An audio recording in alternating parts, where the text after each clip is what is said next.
ჩვენ შეიძლება პარალელები გავავლოთ უკრაინის კონფლიქტთან ამ თვალსაზრისით, მაგალითად, იგივე უკრაინის კონფლიქტის დასაწყისშიც მთავარი მოტივი ამ შემთხვევაში უკრაინის და მისი მხარდამჭერი დასავლელი ძალების იყო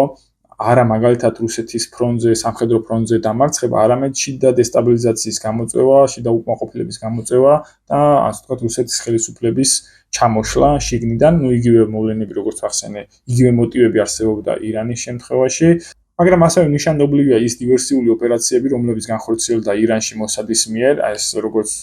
დასაწყისში ვახსენე, დრონებით თავდასხმა გარკვეულ სამხედრო პუნქტებზე და არა მარტო პრაქტიკულად იმეორებს იმ ობობის ქსელის ოპერაციას, რომელიც განახორციელა უკრაინამ რამდენიმე დღის წინ რუსეთის ტერიტორიაზე, როდესაც მათ თავდასხმა განახორციელეს ბირთვული ავიაციის წინააღმდეგ რამდენიმე ბაზაზე რუსეთის ტერიტორიაზე, ესეც არის გარკვეულწილად